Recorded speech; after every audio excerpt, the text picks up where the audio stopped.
साधु साधु साधु। नमो तस्स भगवतो अरहतो सम्मा सम्बुद्धस्स। नमो तस्स भगवतो अरहतो सम्मा सम्बुद्धस्स। नमो तस्स भगवतो अरहतो सम्मा सम्बुद्धस्स। साधु साधु साधु। पूजनीय गुरु बंते जी को हमारा नमन है। साधु साधु साधु। यह घटना श्रावस्ती में घटित हुई है। जेतवन में भगवान बुद्ध जी विराजमान थे। तब कौशल नरेश प्रसेनजित राजा इनके मन में इस तरह से एक भाव जागा। भगवान के पास आए और भगवान बुद्ध जी को नमन करके भगवान के सामने बैठे और भगवान को कहते हैं कि भगवान इदमय्यं भन्ते रहोगतस्य पटिसल्लिनस्य एवं चेतसो परिवितको उदपादि। कहते हैं कि भन्ते, जब मैं रास्ते में एकांत में बैठा था तब एकांत में रहते समय मेरे मन में ये वितर्क विचार उत्पन्न हुए। क्या? स्वाख्यातो भगवता धम्मो, ये जो धर्म है ये स्वाख्यात है। भगवान बुद्ध जी का धर्म स्वाख्यात है, यानी इसमें कोई छुपी हुई बात नहीं। हर एक धर्म को विस्तार पूर्वक विग्रह करते हुए सुंदर तरह से खोलकर सबके सम्मुख रखा गया है। पर ये राजा के मन में क्या उत्पन्न होता है कि ये जो स्वाख्यात धर्म है, ऐसा वितर्क विचार उत्पन्न होता है। ये वितर्क विचार क्या है कि ये जो स्वाख्यात भगवान बुद्ध जी का धर्म है, सोच खो कल्याण मित्तस, ये तभी संभव है जब कल्याण मित्र है। कल्याण सहायस, कल्याण मित्र की सहायता से ये स्वाख्यात धर्म है। कल्याण संपवं, कल्याण मित्र के समीपता से, उनका उनका अनुकरण अनुगमन, उनकी संगति जो है, उनके संगति से ही ये है। नो पाप मित्रस्य, यदि पापी मित्र है तो ये स्वाख्यात धर्म नहीं हो पाएगा। यदि ये पाप सहायस्य है, पाप की सहायता से है, तो स्वाख्यात धर्म नहीं हो पाएगा। नो पाप संगवस्य, पापी व्यक्ति के संगति से है तो ये स्वाख्यात धर्म नहीं हो पाएगा। समझ रहे हैं? ये भगवान बुद्ध जी का परिशुद्ध धर्म, ये जो धर्म है स्वाख्यातो भगवता धर्मो, ये धर्म किसकी सहायता से है? कल्याण मित्र की सहायता से है। पापी मित्र, पापी व्यक्ति, यदि वह धर्म का चोला पहनकर आपके सम्मुख आ जाए तो ये धर्म स्वाख्यात नहीं रहता। क्यों? देवदत्त भगवान बुद्ध जी के सम्मुख आए, भगवान को कहते, भगवान 5 वस्तुओं की आज्ञा दीजिए, वर दीजिए। क्या? कि ये 5 चीजें हैं। जंगल में भिक्षु रहना चाहिए, 500 कुली की पहनना चाहिए, शाकाहारी ही होना चाहिए, फिर मानसिक होना चाहिए। इस तरह से अलग अलग 5 वस्तुओं की उसने आज्ञा मांगी। और भगवान कहते कि नहीं, भगवान कहते जो भिक्षु जैसे जैसे जिस जिस चीजों की प्राप्ति होती है उस प्राप्ति के अनुसार भिक्षु ने जीवन जीना चाहिए। तो गुस्सा होता है, कहता है कि लोग जो सुन रहे हैं उनके मन में भी जागता है कि देवदत्त ने तो निर्वाण के पथ को सरल करने के लिए और जल्दी से पूर्ण करने के लिए भगवान की याचना की थी। तो देवदत्त सही मार्ग पर चल रहा है, उसके पीछे पीछे जाना चाहिए करके 500 नवक भिक्षु उसके पीछे चले जाते हैं। गया, भगवान बुद्ध जी की एक्टिंग करने की कोशिश की देवदत्त ने, विफल रहा। भगवान की अनुकंपा थी, सारे पुत्र मुगलान जी को भेजकर उन सभी को बचाकर लेकर आए। ये स्वाख्यात धर्म है, पाप मित्र की सहायता से नहीं, कल्याण मित्र की सहायता से है। तो किताबों में बुद्ध का धर्म है,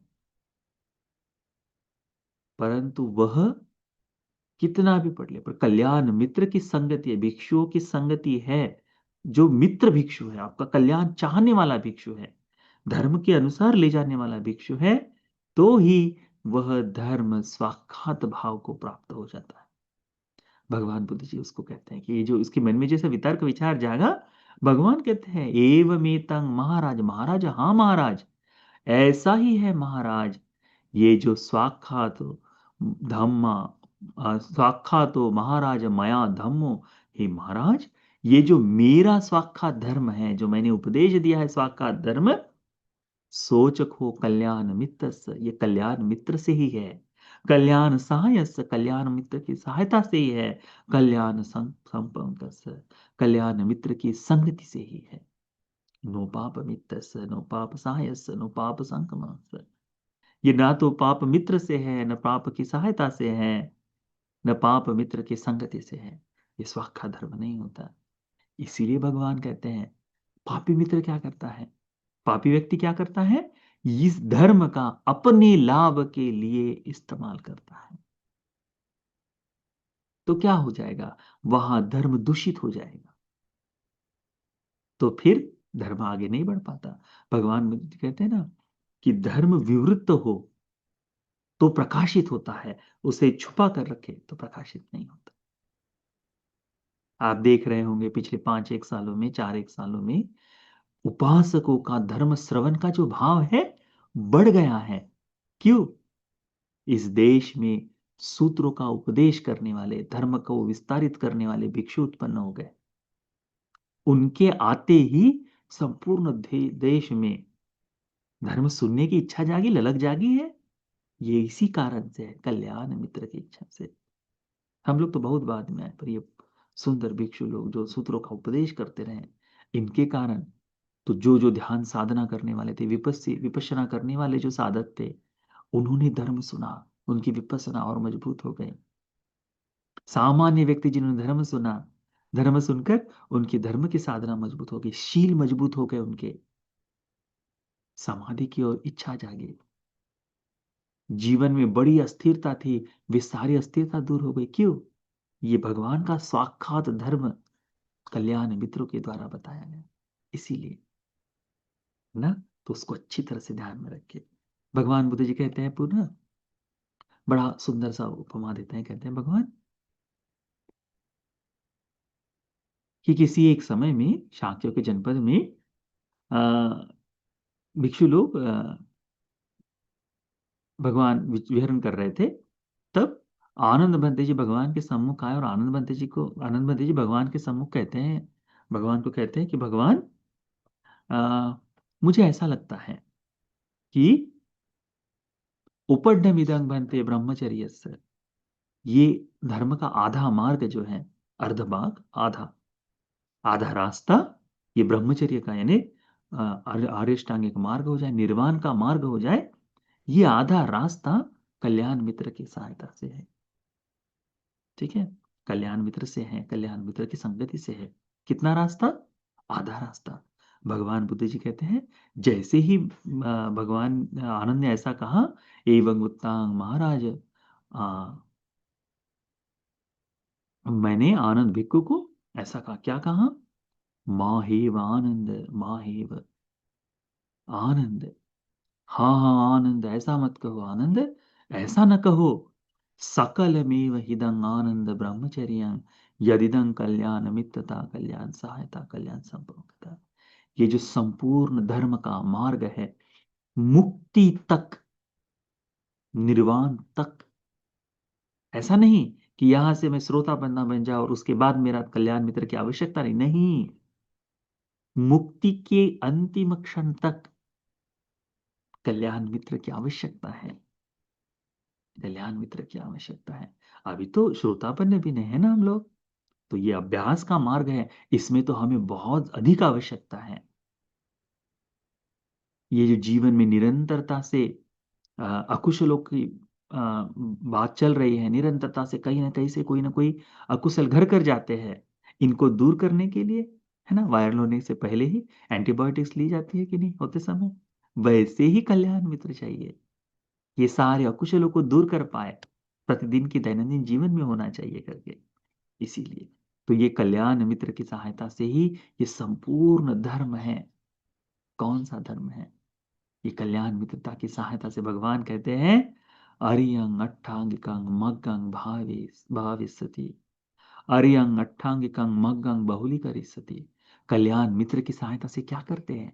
आर्य अष्टांगिक मार्ग का अभ्यास करते हैं। आर्य अष्टांगिक मार्ग का बहुलता से प्रयास करते हैं। तो ये कल्याण मित्र क्या कराता है? आर्य अष्टांगिक मार्ग का अभ्यास। तो सम्मा दिट्ठी से लेकर सम्मा समाधि तक धर्म का अभ्यास कराता है ना? इसीलिए कल्याण मित्र के साथ होना चाहिए। भगवान बुद्ध जी बताते हैं कि ममंग ही आनंद कल्याण मित्रं, हे आनंद, मैं ही कल्याण मित्र हूं। भगवान बुद्ध जी कहते हैं कि मैं कल्याण मित्र हूं। मेरे पास कोई आ जाए, ममंग ही आनंद कल्याण मित्रं आगम, यदि कल्याण आनंद, यदि कोई कल्याण मित्र मानकर मेरे पास आता है, जाति धम्मा सत्ता जातिया परिमुच्यति, कल्याण मित्र के पास आने से जाति धर्म माने जन्म लेने वाले स्वभाव वाला व्यक्ति जन्म के स्वभाव से मुक्त हो जाता है। जरा धम्मा सत्ता जराय परिमुच्यति, बूढ़ा होने वाले स्वभाव का व्यक्ति, बूढ़ा होने वाले स्वभाव यानी निरंतर से हर बार जन्म लेता है, बूढ़ा होता है, हर बार जानवरों के लोक में हो जाए कहीं पे भी हो जाए, ये बूढ़ा होने का स्वभाव है हमारा, बूढ़े वाले होने वाले स्वभाव से जन्म लेता है। तो जैसे ही कल्याण मित्र के पास आता है, वह जरा से परिमुच्य हो जाता है, उससे मुक्त हो जाता है। व्याधि धम्मा सत्ता व्याधि तो परिमुच्यते, व्याधि धर्म यानी बीमार होने वाले स्वभाव वाला सत्व है, कल्याण मित्र के पास आकर इस व्याधि से, व्याधि धर्म से संपूर्णतः मुक्त हो जाता है। मरण धम्मा सत्ता मरणे न परिमुच्यन्ते, मृत्यु के स्वभाव वाला सत्व कल्याण मित्र के पास आकर मृत्यु से मुक्त हो जाता है। शोक परिदेव दुख दो मनस्सुपायास धम्मा सत्ता, शोक परिदेव दुख दो मनस्सुपायास से ही परिमुच्यति, शोक करने वाले, परिवेदन करने वाले, दुख भोगने वाले, दौर मनस्य का भाव होने वाले, अनेक अनेक तरह की पीड़ाओं को, उपहास को प्राप्त होने वाले इस सभी धर्म से युक्त लोग इन सभी से मुक्त हो जाते हैं। भगवान कहते हैं ये इमिना खो ये तंग आनंद पर्याय न, आनंद इसी कारण से कहते हैं ये सभी जन्म जरा व्याधि मरण सभी से मुक्त हो जाता है कल्याण मित्र के पास आने के कारण। इसीलिए भगवान बुद्ध जी कहते हैं सकल में विदं ब्रह्मचर्य, संपूर्ण धर्म का मार्ग कल्याण मित्र की, कल्याण मित्रता, कल्याण सहायता, कल्याण संपूर्णता, कल्याण मित्र की सहायता से है, कल्याण मित्र के आश्रय से है, कल्याण मित्र की संगति से है करके भगवान बुद्ध जी कहते हैं। भगवान कहते हैं इसीलिए आनंद, इसीलिए ये जो आनंद के साथ बातचीत, इसीलिए भगवान कहते हैं महाराज को, महाराज इसीलिए ऐसा सीखना चाहिए तुम्हें, एवं शिक्षितव्यं, कि आप कल्याण मित्र के संगति में रहेंगे, कल्याण मित्र की सहायता से रहेंगे, कल्याण मित्र के कल्याण मित्र के आश्रय से जीवन जिएंगे करके। इस तरह से भगवान एक एक करके उस राजा को बताते हैं, तो बड़ा आनंद होता है। महाराज बहुत सुंदर तरह से इस धर्म को समझ जाते हैं। इसीलिए उपासक उपासिकागण, अभी वर्षावा समाप्त हुआ, निरंतरता से आप 3 माह तक धर्म का श्रवण करते आए। अब ऐसा न होने पाए कि सील का पालन तब कर रहे थे तो अधिक उत्साह से, अधिक वीर्य से जी रहे थे, अब पंचशील आ गया, अच्छा ये तो ऐसे ही है, ऐसा कर कर त्याग नहीं देना है, ऐसा कर कर आलस्य नहीं करना है। धर्म की साधना को देखिए, थोड़ा सा जीवन मिला है आपको भी, थोड़ा सा जीवन मिला है हमें भी, इसमें भोजन आदि का सारा सुख लेते समय सील का पालन करते हुए, धर्म का चिंतन करते हुए चलना कितना सुंदर हो जाएगा।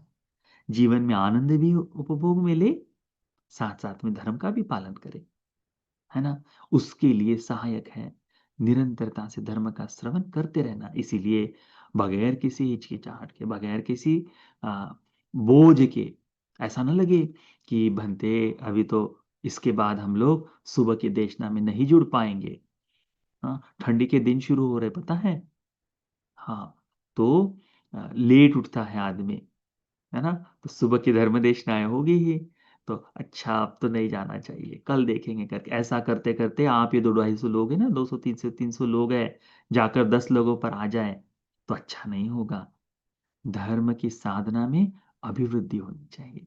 बढ़ोतरी होनी चाहिए, एक एक कदम आगे बढ़ते ही रहना चाहिए, वही स्थिर नहीं होना चाहिए। ठीक है, आगे बढ़ने के लिए निरंतरता से धर्म का श्रवण करो।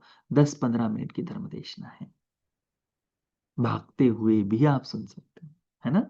भागते हुए यानी सारी चीजों में जल्दबाजी करते रहे, अच्छा ये कर दिया वो कर दिया, वो बूट पॉलिश करना, ये करना है, घर से बाहर निकलना है, टिफिन, ये सब करने के साथ साथ ही 5 मिनट पहले 10 मिनट बाद में ये आप शाम काम कर सकते हो, धर्म के श्रवण के लिए दो। देखिएगा जीवन में अभिवृद्धि, जितनी भी दुख पीड़ाएं आपके जीवन में आते रहेगी, आप व्याधि स्वभाव से है ना, बीमार होने वाला स्वभाव तो है ही ना, है ना, मरण धर्मा भी है ना, जरा धर्मा भी है ना, ये स्वभाव है, इसीलिए जीवन में दुख आता रहेगा। परंतु धर्म का अभ्यास करने के कारण ये दुख उस तरह से छेद आपको भेद नहीं करेगा, उस तरह से आपको तकलीफ नहीं पहुंचाएगा जैसे पृथक को करता है। पृथक को कोई तकलीफ आते ही हाय मुझे तो ऐसा हो गया करके देखते रहता है, रोते रहता है, बिलखते रहता है। धर्म का श्रवण करने वाला नहीं, वो देखता है, अच्छा दुख ये भी आया है, आ गया है, ये जैसे कुछ दिनों पहले नहीं था वैसे ये भी खत्म हो जाएगा। सुख आया है, अच्छा सुख आया है, हाँ अब ये जैसे पहले सुख नहीं था अब आया है, ये ऐसे ही कुछ समय बाद ये भी चला जाएगा करके लोक धर्म के प्रति अकंपित भाव जो है ये इस प्रातः की धर्म देशनाओं से आपके जीवन में धीरे धीरे उतरते रहेगा। खांसी होने के बाद कफ सिरप लेते हैं, एक ही दिन में काम नहीं करता ना, थोड़ा समय लगता है कि नहीं, वैसे ही ये थोड़ा थोड़ा थोड़ा लेते रहे तो शायद हो सकता है ये धर्म के बाहर की जो जितनी भी खांसी है वो सब निकले, है ना। इसीलिए धर्म का श्रवण प्रतिदिन करते रहे, अच्छी तरह से जुड़े पंचशील को। अब जैसे उपोषद के समय सीलों को अच्छी तरह से ध्यान ध्यान में रखते हुए आपने लिए, अब इन सीलों को भी, पंचशील को भी उसी तरह से परिपूर्ण कर ले। ठीक है, तो ये आज का धर्म का उपदेश आप सभी को धर्म में इसी तरह से निष्ठावान होते हुए धर्म के मार्ग पर चलने के लिए और इस सत्य को बोध कर लेने के लिए उपकारी हो जाए। साधु साधु साधु।